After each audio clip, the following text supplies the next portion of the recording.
Everyone who competes in the games goes into strict training. They do it to get a crown.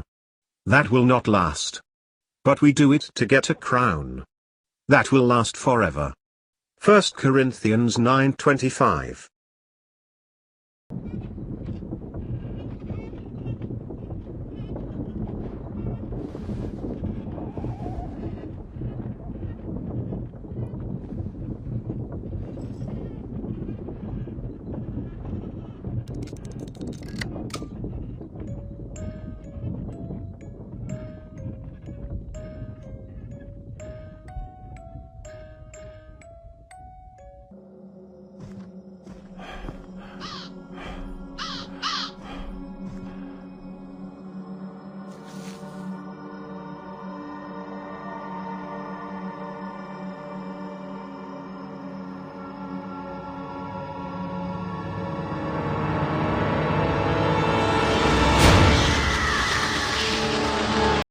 Welcome to xGameZones, hub to latest popular games, reviews, preview and news. Pascal's wager has ticked every box to draw in a gamer who enjoys realism, anticipation, and intrigue centered around combat that offers challenge. With a few tweaks, I have no doubt this game could go down in history as one of the best Souls-like games to be released on a mobile phone, paving the way for many more titles similar to its level of entertainment. What this reviewer doesn't bring is extensive experience with the Souls-like genre. However, what they do bring is a lot of gaming experience on every platform, including mobile, and years of experience in many other genres. Knowing that someone who isn't the best at these games found it hard to put down is always a compliment. So if you are already a fan of this style of game, I have no doubt you will enjoy it, and if not, you'll get fit walking in circles and throwing your hands in the air often as you overthink every single little thing to conquer Pascal's wager like I did. That's a win-win any day. The last 2 years have seen an incredible surge in mobile gaming. Personally, I have played more games on my iPhone than any other gaming device, especially since the launch of Apple Arcade, where technology giant Apple leads. Our household is sure to shamelessly follow, so when they also announced Tipworks, publisher giant networks, Pascal's wager at the 2019 Apple iPhone 11 keynote, I got excited. Please subscribe in our YouTube channel and follow and like us on Facebook #xGameZones.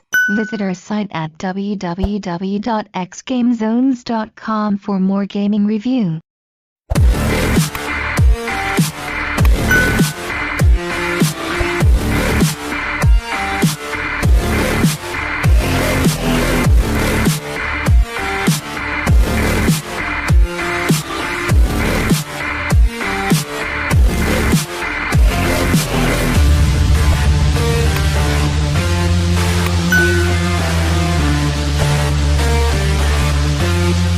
I wanted to share this excerpt because I didn't know what Pascal's wager was outside this game until I mentioned I was playing it and was promptly given information that made me search for more. Armed with this knowledge and coming off a binge-watching frenzy of the Netflix series The Witcher the night before I first logged in, I was enthralled at the very first cutscene in a horse carriage, which immediately sets the tone of the game. Mystery cloaked in a sense of ominous doom similar to what I had just indulged in on my television.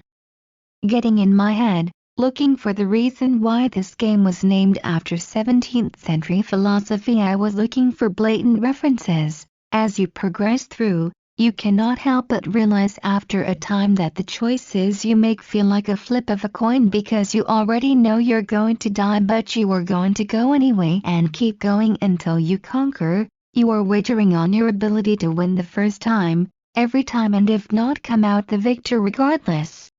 That is the beauty of a Souls-like game, which Pascal's wager is. It tests your patience and skill from the very first boss fight, and I love it because it fits in the palm of my hand.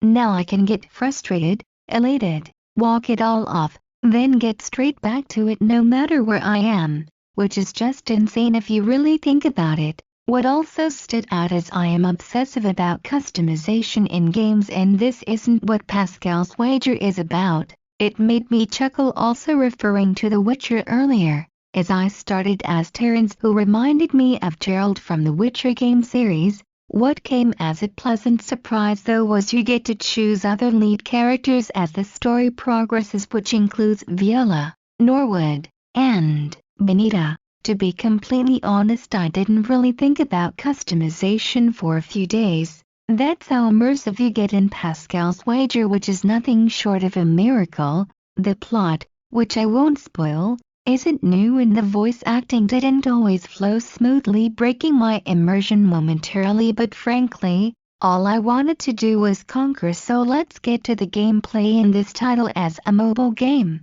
How easy is it to play and control? With the lack of Souls-like game experience I mentioned earlier, I didn't expect to do well for a while regardless of the platform. Simply put, I wasn't playing this combat-heavy game comparing it to other platforms. What was at the top of my do this list was whether I enjoyed playing it on mobile at all, and again I was pleasantly surprised for the most part, but dodge definitely needs to be altered.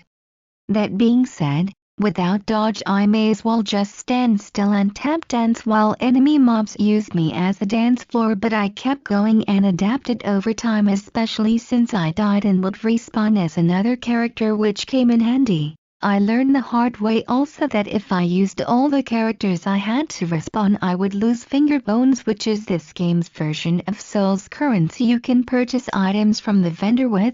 I couldn't tell you which character is my favorite, as they are all so different and compelling for their own reasons, which again is a marvel because I'm usually driven by preferences. I just want to see and experience it all. Not many games ignite that level of curiosity in me these days, especially on mobile. Actually, Benita must be the best dressed nun in history, so maybe that is enough reason to make her my favorite character. Seriously though, if you add how smooth the leveling system is and the fact you can revisit any level to tackle any side missions you may have missed, plus the clean UI, that means you have less clutter, and how you can pair an Xbox controller with your phone to play if you need to.